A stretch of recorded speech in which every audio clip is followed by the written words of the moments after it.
3 summers ago I was staying in a caravan a long way from the nearest city. It was usually pitch black at night.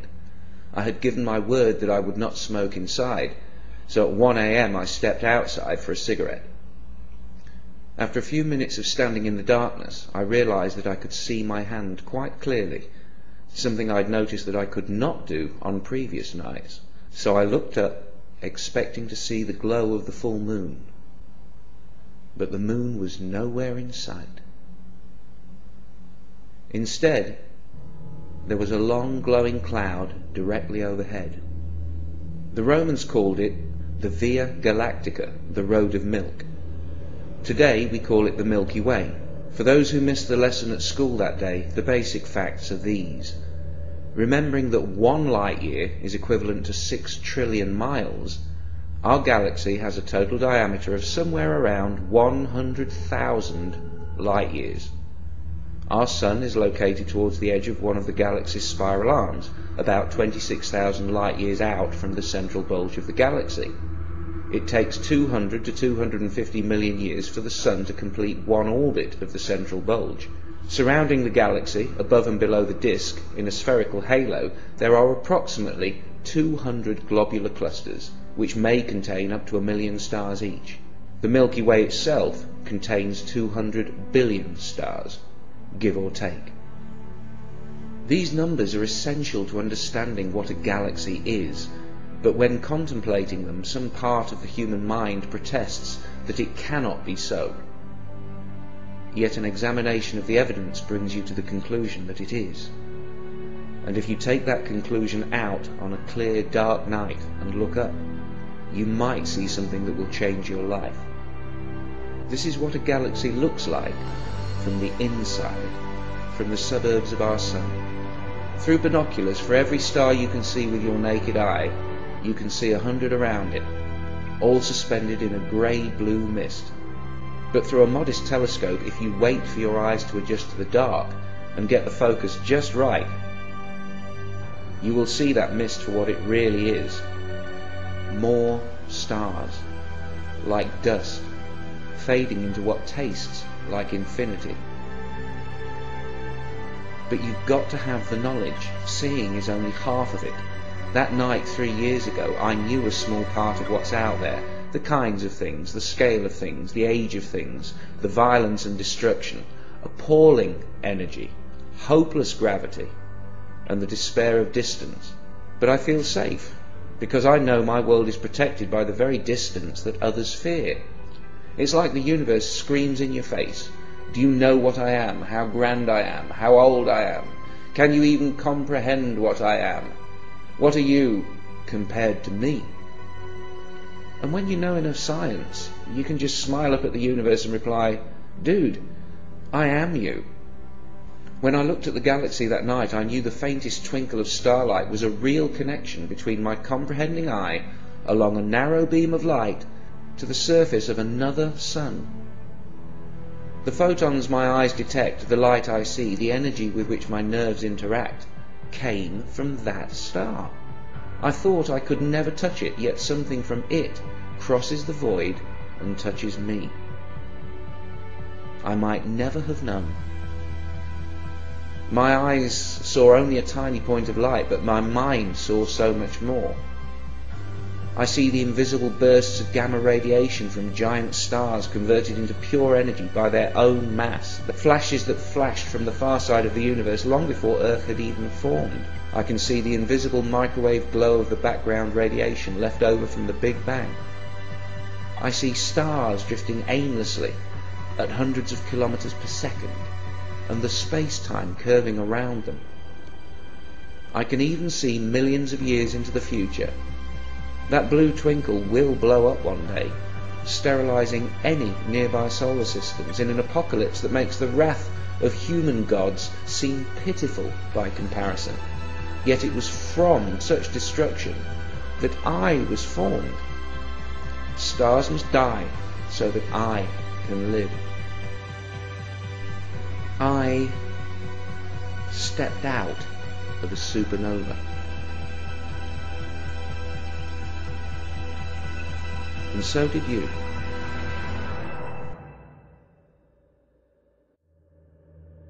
In light of this unarguable fact, this hard-earned knowledge, this partial but informative truth, what place then in the 21st century and beyond for the magical claims of organized religion? The first religions were primitive by any definition. For reasons of limited population, communication and plain old geography, they never grew to be anything other than a local concern. But religions mutate in time and grow in sophistication as each generation of holy men learn what works and what doesn't, what makes people obedient and what causes rebellion, what ideas people can easily escape and which will haunt them until they have to pray just to stop the nagging fear. When populations grew due to the slow but steady growth of knowledge, as if confronted by a bumper harvest, the religions went into an arms race with each other, from gods of wind and thunder and sea. The threats, incentives and claims of power escalate until every dominant organized religion has a god that is all-powerful, all-loving, all-seeing, and words like infinity and eternity are deployed cheaply, while all other words are open to abuse until they mean exactly what the religions want them to mean. That night under the Milky Way, I, who experienced it, cannot call the experience a religious experience, for I know it was not religious in any way. I was thinking about facts and physics, trying to visualize what is, not what I would like there to be. There's no word for such experiences that come through scientific and not mystical revelation. The reason for that is that every time someone has such a mindgasm, religion steals it, simply by saying, you had a religious experience. And spiritualists will pull the same shit.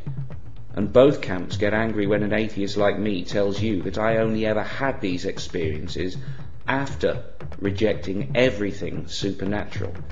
But I do admit that after such experiences, the moments when reality hits me like a winning lottery ticket, I often think about religion and how lucky I am that I am not religious. You want to learn something about God? Okay. This is one galaxy. If God exists, God made this. Look at it, face it, accept it, adjust to it, because this is the truth, and it's probably not going to change very much. This is how God works. God would probably want you to look at it, to learn about it, to try to understand it. But if you can't look, if you won't even try to understand, what does that say about your religion? As Bishop Lancelot Andrewes once said, the nearer the church, the further from God. Maybe you need to run away from the mosque, away from the church, away from the priest and the imams, away from the books, to have any chance of finding God. Squeeze a fraction of a galaxy into your mind, and then you'll have a better idea of what you're looking for. To even partially comprehend the scale of a single galaxy is to almost disappear.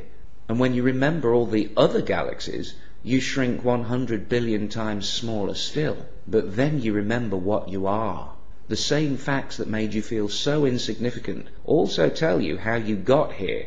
It's like you become more real. Or maybe the universe becomes more real. You suddenly fit. You suddenly belong. You do not have to bow down. You do not have to look away. In such moments, all you have to do is remember to keep breathing. The body of a newborn baby is as old as the cosmos. The form is new and unique, but the materials are 13.7 billion years old, processed by nuclear fusion in stars, fashioned by electromagnetism. Cold words for amazing processes. And that baby was you, is you. You're amazing, not only alive, but with a mind. What fool would exchange this for every winning lottery ticket ever drawn? When I compare what scientific knowledge has done for me and what religion tried to do to me, I sometimes literally shiver. Religions tell children they might go to hell and they must believe, while science tells children they came from the stars and presents reasoning they can believe. I've told plenty of young kids about stars and atoms and galaxies and the Big Bang, and I have never seen fear in their eyes, only amazement and curiosity. They want more. Why do kids swim in it and adults drown in it? What happens to reality between our youngest years and adulthood? Could it be that someone promised us something so beautiful that our universe seems dull, empty, even frightening by comparison? It might still be made by a creator of some kind, but religion has made it look ugly. Religion paints everything not of itself as unholy and sinful, while it beautifies and dignifies its errors, lies and bigotry, like a pig wearing the finest robes. In its efforts to stop us facing reality, religion has become the reality we cannot face. Look at what religion has made us do to ourselves and to each other. Religion stole our love and our loyalty and gave it to a book, to a telepathic father that tells his children that love means kneeling before him. Now, I'm not a parent, but I say that those kids are going to turn out messed up. It cannot be healthy for a child or a species. We were told long ago, and for a long time, that there was only the earth, that we were the centre of everything. That turned out to be wrong. We still haven't fully adjusted. We're still in shock. The universe is not what we expected it to be. It's not what they told us it would be. This cosmic understanding is all new to us, but there's nothing to fear. We're still special. We're still blessed. And there might yet be a heaven. But it isn't going to be perfect, and we're going to have to build it ourselves. If I have something that can be called a soul that needed saving, then science saved it from religion. Some people find it really very depressing that the universe can only support life for another 30 billion years. 30 billion years. Are you fucking kidding me?